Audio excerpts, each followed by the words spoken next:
I'm really happy to have Anne Applebaum back on the podcast this week. She came on the show not quite a year ago. You can find that episode and everything I write at my newsletter, paulwells.substack.com. But so much has changed since last year that I didn't think it was too early to have her back.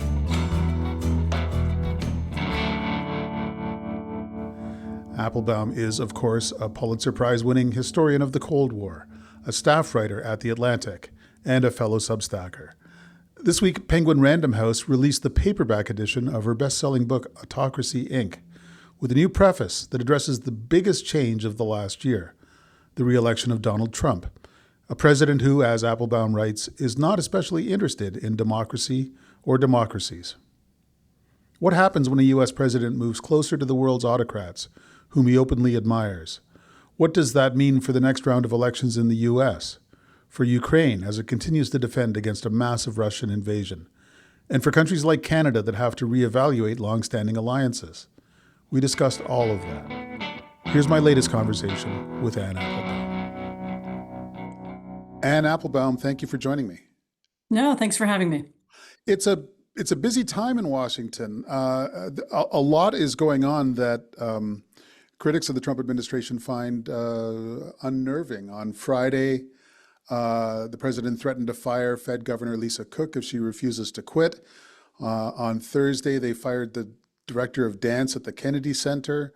John Bolton's home was searched by the FBI. I've got about 20 more sort of news items on my little list here, but this government seems different in kind from the first Trump administration. Well, if you were paying attention to the election campaign, then it was clear this was going to be different in kind, where Trump was reelected after carrying out an assault on the U.S. Constitution, for which he didn't really pay a price. He said during the campaign he promised revenge and retribution for himself, but also for all Americans who feel whatever need to have revenge and retribution that they might have against whoever. He talked about his enemies as vermin, and by enemies he meant Democrats and judges and journalists, using a kind of language that has never been used in U.S. presidential politics before. So he has been telling us for the last couple of years that this was going to be a really different kind of presidency, and just a lot of people chose not to believe it. Let's cut to the chase. Are you sanguine about the chances that the midterm elections will be free and fair? I don't want to be scaremongering or doom-mongering. And of course, I understand that in the U.S., the electoral system is decentralized. Every state runs its own elections. And that gives the U.S. the possibility for protecting against some kind of federal intervention against elections that a lot of countries don't have. Our federal system is good there. But I also fear that Americans have a lack of imagination when it comes to the possibility of stolen elections or assaults on our political system. I mean, we saw that once before. And I would not, not only would I not exclude the possibility that the Trump administration will try to alter the result, we see them already doing it in advance. So the gerrymandering effort that the governor of Texas has launched at the behest of Donald Trump is profoundly worrying, and it's quite different from gerrymandering that we've seen in the past. So in the past, both the red states and blue states have sought to alter election borders to give whatever ruling party the advantage. This is something that was a little bit different from that. This was the president of the United States asked the governor of Texas to gerrymander his state in such a way as to help out in a federal issue, a federal problem. In other words, the fear that the Republicans might lose a Republican House or Senate, or both, might lose the midterms. And so we saw a Texas governor interrupting the normal flow of events. Normally, boundaries are redrawn when new censuses are taken. This was done out of turn. And we saw him, as I said, a governor taking orders from the president to change the way elections work in his state in order to benefit the president at the federal level. And I don't know of a precedent for that. Maybe some listeners will think of one and write in a letter of complaint, but I think that's something genuinely new. We also see a lot of pressure coming from Justice Department, other officials in Washington demanding things of states, asking for electoral access to electoral rolls and so on. I mean, it's not clear how much of that is going to matter. But what we see happening, which is what we saw, it's exactly what we saw, by the way, in 2020, is we see the Trump administration groping for legal avenues. What can they do to alter the election? Well, how can they do it in advance? What tools will they have to question the result afterwards? You can see it unfolding in real time. And as I said, a lot of Americans are so confident in their system. It's lasted for 2.5 centuries, and they refuse to believe that this time could be different. So while I don't want to say that, the elections are fixed already or imply that there's some kind of done deal, and while I don't want to discourage people from campaigning and voting, and I think they probably will in high numbers. I would say it's really important to beware. Don't be caught out just because you can't imagine it, or because it seems incredible, or because it's never happened before in quite this way, doesn't mean that it can't happen again. So will they try to manipulate the elections? Yes, they definitely will. Will they succeed? We'll find out. One of the surprises of the last year is that the Trump administration seems to be getting more satisfaction from the courts than one might have predicted. He's doing better as a re-elected president than he was as an out-of-office ex-president with the courts. I mean, I'm not an expert on the courts, and I'm the wrong person to ask. I mean, my guess would be that there's more, there are more conservatives on the courts and higher positions. Some of them clearly not ideological conservatives, but just partisans who are just pro-Trump. That may be part of the story. Part of the story may also, I don't know, the judges are part of society, and maybe some of them feel the same kind of intimidation that CEOs feel, or some journalists feel, or some civil servants feel. That would just be my guess. But as I say, direct that question to somebody who understands the courts better than I do. Okay. Something you know very well is your own writing and your book, Autocracy Inc., which is being released this week in paperback. First of all, broadly, for the readers or listeners who are catching up, what is the argument of Autocracy Inc.? The thesis of Autocracy Inc. was that we live in a world where dictatorships, even when they are not ideologically aligned, can often be politically and kind of in policy terms aligned, and in fact are. And so the book was an explanation of how Russia, China, North Korea, Iran, but also Venezuela, Zimbabwe, Egypt, Uganda, and other countries have begun to work together.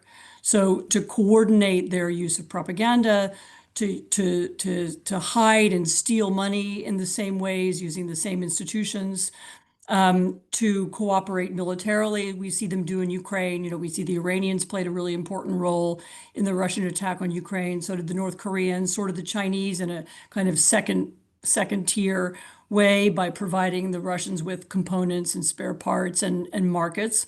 And so we see that they are able to coordinate their activities and that they have some common goals. And their most important common goal is the thing that most unites them is their dislike of us. So their dislike of the liberal world, their dislike of the democratic world, and above all, their dislike of the kind of language that we use, the language of rights, of rule of law, of freedom, of accountability, of transparency. And the reason they dislike that language is that that's the language of their own internal opponents. So whether it's the Russian anti-corruption movement, the Navalny movement that was the most successful anti-Putin movement, whether it's the women's rights movement in Iran, whether it's the Hong Kong democracy movement, they understand that their people can be inspired and moved by the kind of language that we use, the kind of language that's written into the U.S. Constitution or the Canadian political system, and therefore they need to push back against that language and against those ideas both inside their countries, but also increasingly around the world. They understand that liberal organizations and alliances are simply by existing are a threat to them and sometimes more. And so they seek to break up NATO, break up the European Union, undermine the so-called liberal world order, the set of laws and international institutions that were created after the Second World War to keep peace and protect borders. All those things are now in their sights. They want them undermined, and they're working together to do it. The book talks about, as I say, it talks about their military cooperation. It talks about their financial cooperation. These are all very corrupt regimes. Most of their leaders are billionaires. This is one of the things that separates them from the autocracies of the 20th century. And they're all very reliant on these systems of propaganda, misinformation, disinformation. They need to mold and shape the information space in similar ways. So the book describes those phenomena, and it also describes the way they use us, they use our financial systems, they try to penetrate our information space and make use of our weaknesses to help them. Now, in the new paperback version, which is out this week, there's a new preface that you've written which describes the big change between last summer when the book came out and this summer, which is that the democratic world, you write, changed profoundly with the election of a president who was not particularly interested in democracy or democracies. I mean, that feels like a bit of an understatement, but maybe it's carefully chosen. Look, as I said at the very beginning, I don't like to be a fear mongerer, and I would rather not exaggerate. It's funny. I mean, I think even since I wrote that preface, which was 2 or 3 months ago, the necessities of printing books mean that you have to do things farther in advance than you can for a newspaper or a magazine or a podcast. I mean, I would say that the thesis has been strengthened since then. We now see the Trump administration not exactly modeling itself after the autocratic world, but sharing many of the same practices. I would say, sort of same behaviors, same practices. Most notable and most striking is the scale, the really astonishing scale of kleptocracy that we now see in America, which is, again, something that is happening on a level that's never happened before. I mean, we've had corrupt presidents in the past. I mean, I don't know, Ulysses S. Grant was said to have granted some contracts to his brother-in-law, stuff like that before.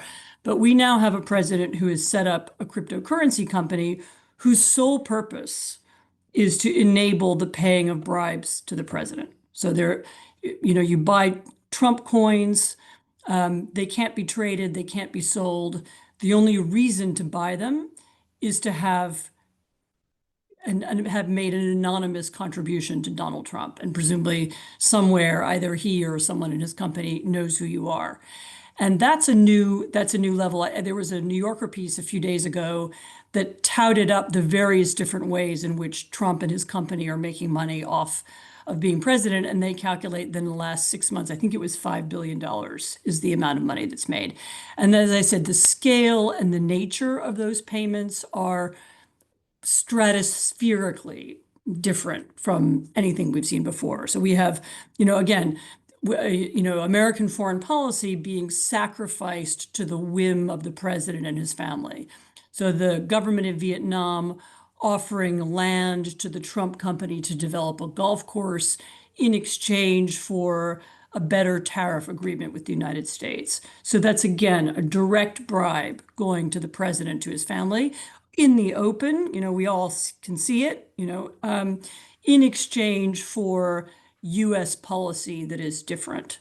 And this, as I said, this has become even clearer in the last few months, especially also as Trump seeks to have the same kinds of relationships with big CEOs of American companies. And we see we see there something that just looks a lot like Putin's Russia or Xi's China, where both foreign and domestic companies compete for the favor of the leader and for his personal blessing and the friendship and love of his family, in order to get in order to have good U.S. foreign policy. I mean, and that's brand new, and that puts already the U.S. in a different category. It's already not a rule of law country. It doesn't belong with European democracies or with Canada or indeed with Latin American democracies, and others who still operate according to the rules of, as I said, of rule of law, transparency, accountability, and anti-corruption, normal anti-corruption practices. And so we see increasingly the president in his behavior and in the behavior of his administration aligning themselves with the autocratic world. I mean, you can also argue that in other ways, the U.S. is beginning to behave much more like an autocracy than like a democracy as well. And so, for example, again, U.S. foreign policy. I mean, the U.S. decisions to cut funding, not all these funding cuts have succeeded, but attempting to cut funding for Radio Free Europe, Radio Liberty, Radio Free Asia, Voice of America. These are the U.S. funded foreign language broadcasters that have been broadcasting around the world since the Truman administration.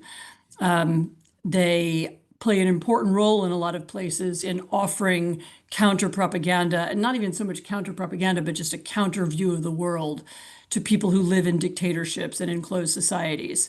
And for the U.S. to say, we don't care about that anymore, we're not bothered about whether people have access to good information or not. That's a big sea change that, again, puts us on the side of the world of leaders who censor their public and get away with it. U.S. cuts to USAID. One of the things, U.S. has always been a country that, for better or for worse, is associated with money and capitalism and business and so on. But at least until recently, we were also a generous country. So the idea was that we became prosperous and we believe in our means of becoming prosperous, and we want to encourage and open that possibility to other people around the world. And in that sense, the U.S., even at its worst moments, could be strangely create kind of aspirations around the world. Whether or not you think we ever adhered to our values is immaterial. I mean, we presented them, people bought them, they admired them.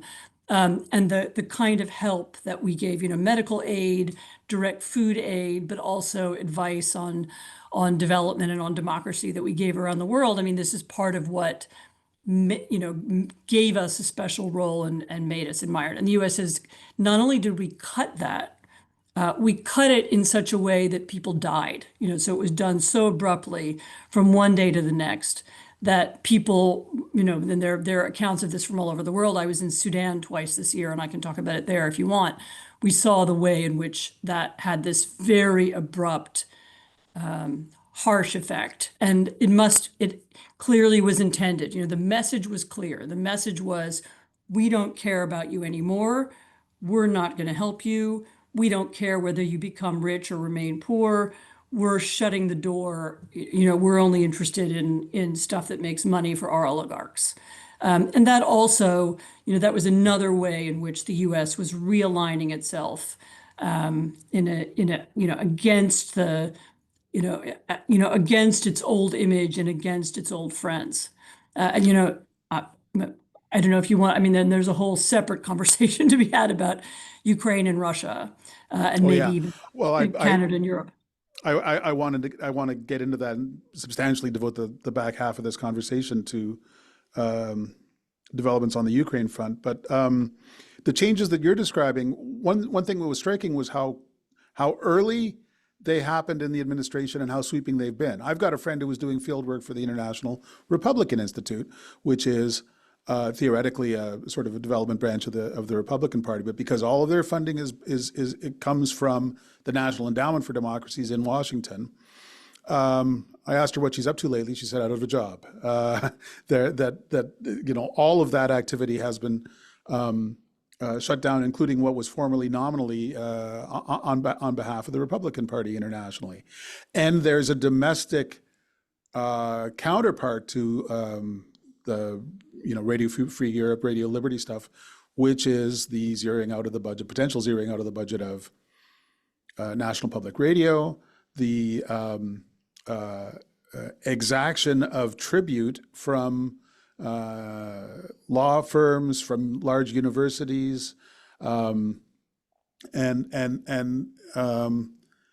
the sort of strange message being sent out that you can continue to survive if you pony up, and if not, then you are out of luck or going to be sort of harassed out of existence. This seems like the sort of thing that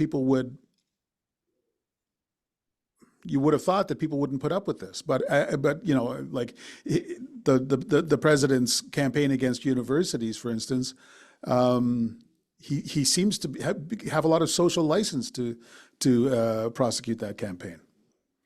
Well, the university's campaign, remember, comes on the back of a decade, maybe 2 decades worth of conservative attacks on universities. Universities made a lot of mistakes. I don't want to get into that argument right now, but the undermining of universities has been, the groundwork for that was laid for a very long time. And so I think that's part of the explanation. And then I think another part is that the universities seem to have been completely unprepared for this, surprisingly, actually. I mean, I think they expected some cuts, but not the scale and not the kinds of specific attacks on Harvard and Columbia, for example. And they are, with some exceptions, failing to act together. I mean, there are a few group lawsuits that I know about, but surprisingly, they have not come to the aid of one another. I had one university president tell me how surprised he was. He was on a group call discussing one specific action that was taken, and how surprised he was that universities from red states don't want to join these groups. For example, they think that their senators are going to help them, or they're going to find some way around it. I mean, I guess in the case of state universities, they can't join lawsuits because their state attorney generals have to agree. But in the case of big famous private red state universities are also not being helpful. And so I think the failure to prepare, the failure to have the kind of imagination I was talking about earlier. Remember, I was talking about, you need to imagine that the president will try to steal the election and be prepared for it. I mean, I think also universities failed to do that. I think that's part of the story too. It was a massive failure to foresee. And actually, in the case of the law firms, there's a similar story. So why don't all the law firms band together? And actually, the answer is some of them have, but some of them decided they could go it alone. And that's why it's through creating these divisions that the Trump administration is able to exact, tribute essentially from big American law firms. Okay. Given all of this, another surprise, given how sweeping a lot of this action has been on the part of the administration, another surprise in your preface to the paperback edition of your book is the way it ends, which you say networks of people who sort of stand up for traditional values of free speech and democracy just need to keep doing their work, and we will simply have to form them, at least temporarily, without the leadership of the President of the United States. That suggests that the Trump administration is not necessarily a game changer in the future of freedom and democracy in the United States and around the world, that it's a bigger obstacle than usual, but not insurmountable. So, I am not in the business of telling people that the future is determined and everything is going to end badly. And I'm not in that business because I don't believe it. I mean, that's not how history works. There is no rule that says the United States is heading in one direction right now and it will head that way forever. And therefore we need to, just count on all the doors shutting and it's not worth doing anything. Because that's not, as I say, that's not how this stuff works. Everything that happens tomorrow depends on what people do today. And so while I am not at all underrating the scale of the damage that Trump is doing, and by the way, I do think it will last past his presidency. I mean, whoever is president next time, whether it's President Gavin Newsom or President J.D. Vance or President Ocasio-Cortez, I don't know, but whoever is the next president will not experience the same level of cooperation and friendship, for example, from Canada, or for example, from Europeans, or indeed from former American allies in Latin America and Asia, will not experience that again. And that's maybe not in our lifetimes, that there will never be this sense of automatic trust and faith in the United States that people used to have. I do believe actually that's gone. That's gone and it won't come back. I mean, you can probably tell me more about the Canadian-American relationship than I can, but than I can tell you. But certainly I can speak for Europeans who are in a kind of stunned shock, and they're not going to snap out of it 3 years from now, even if the best conceivable, most pro-European, most, I don't know, liberal person wins the election. It's still not going to change that. That level of trust is gone. But that doesn't mean that Trump is forever. It doesn't mean that people won't try to reverse what he did. It doesn't mean there won't be a reaction in the United States. It doesn't mean that they're going to fix all elections well into the future. There are still possibilities. And what I think when the specific reference at the end of my preface was to the final part of the book, in which I talk about the construction of democratic or freedom-loving networks as opposed to the autocratic network. So there are these autocratic networks around money and kleptocracy. I was suggesting there could be a network of, a coalition of the willing of countries that wanted to fight kleptocracy working together. And that, of course, is still true.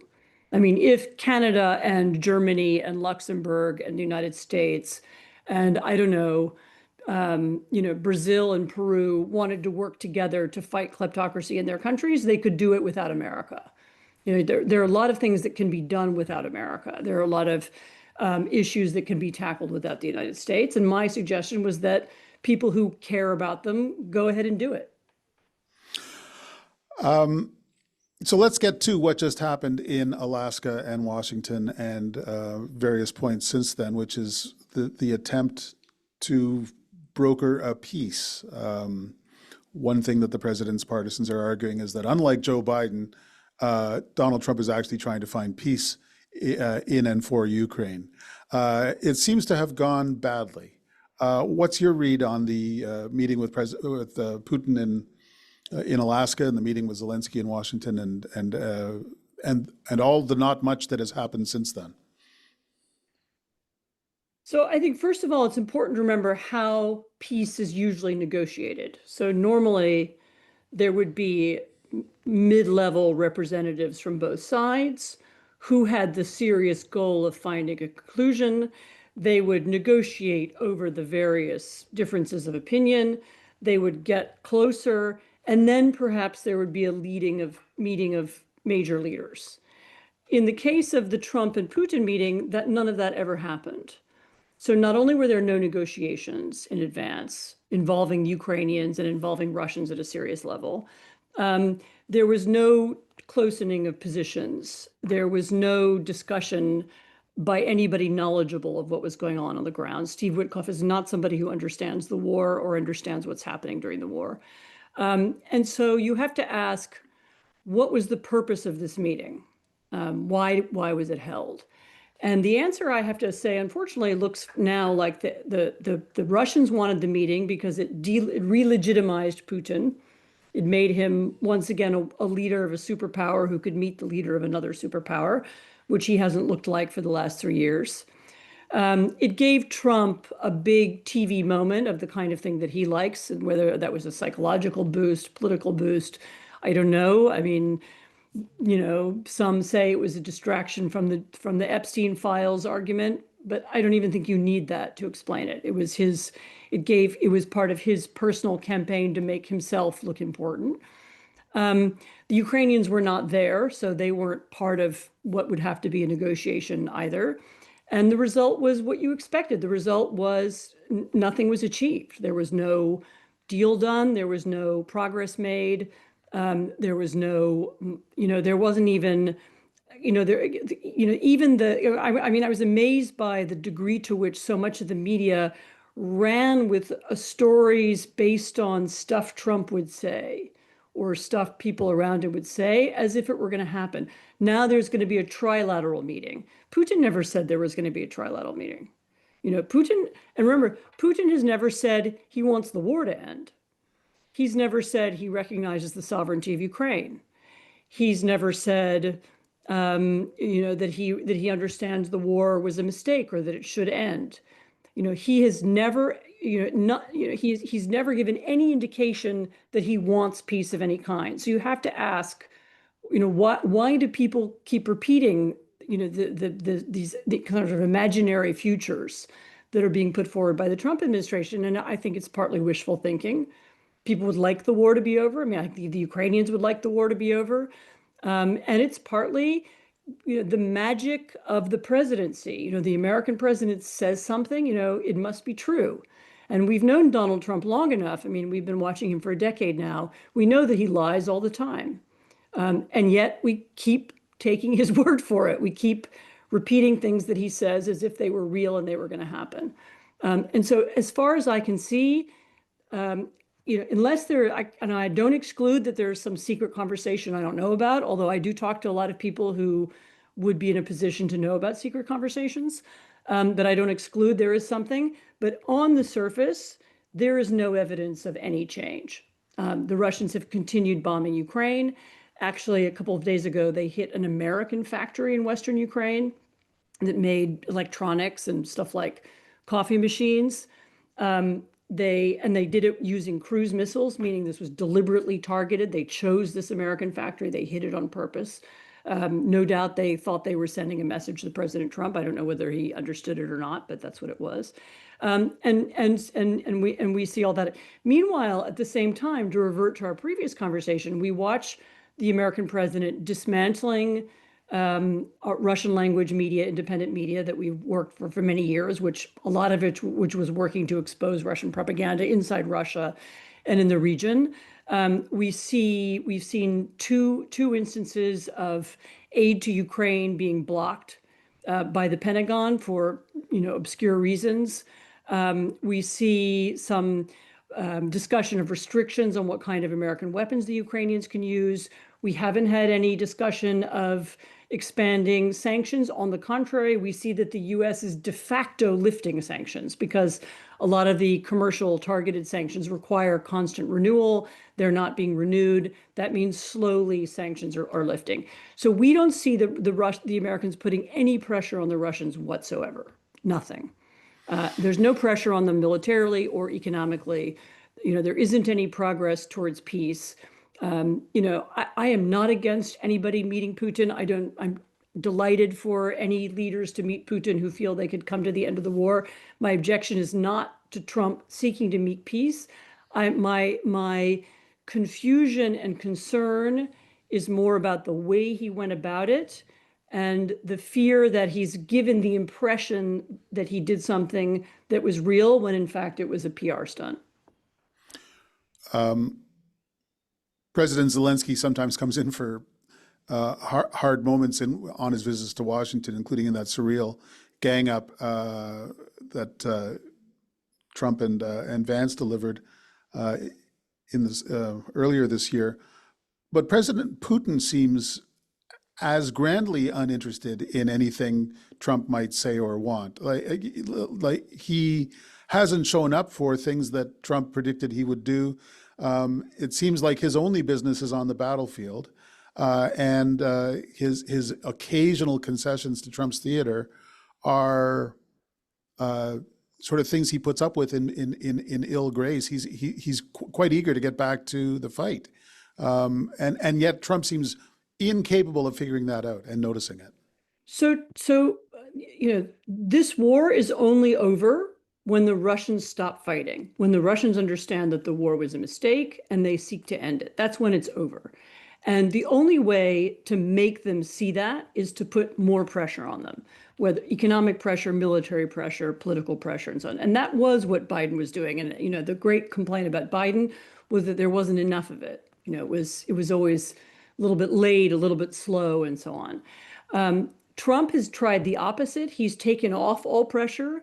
Again, all these things that we don't really see or pay attention to, the Russians see, pressure from independent Russian radio, pressure from sanctions, pressure from military shipments. He's taken off all that pressure, and the result of that is that instead of Putin changing his mind and saying, right, the war is over, Putin now believes he can win.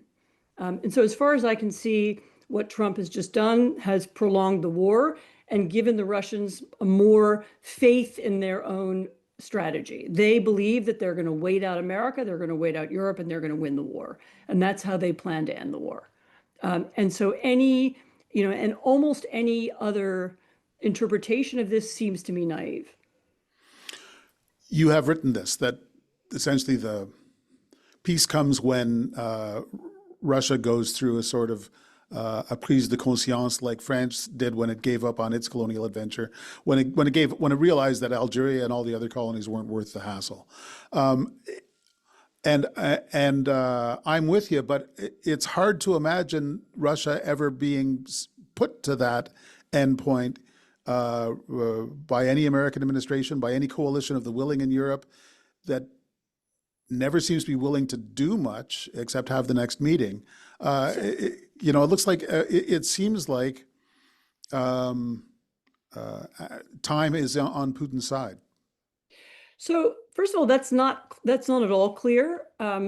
Second, number one, the Europeans do aid Ukraine, and actually the amount of money that Europe sends to Ukraine is now larger than what the U.S. sends. I mean, the Europeans lack a couple of key capabilities, but in terms of ammunition, in terms of basic arms, in terms of economic support, for example, for the Ukrainian drone industry, economic support more broadly for the military and for the country, Europe is way ahead now of the United States, and you're not hearing right now any complaints about delivering that. So that's all that's happening. Second of all, there are some pretty deep problems in Russia. So one of the other pieces of the war that I'm not sure why it's gotten so little attention, and I'm hoping to write about it later this year, that's very underrated, are these long-range Ukrainian drone strikes on Russian refineries and on the Russian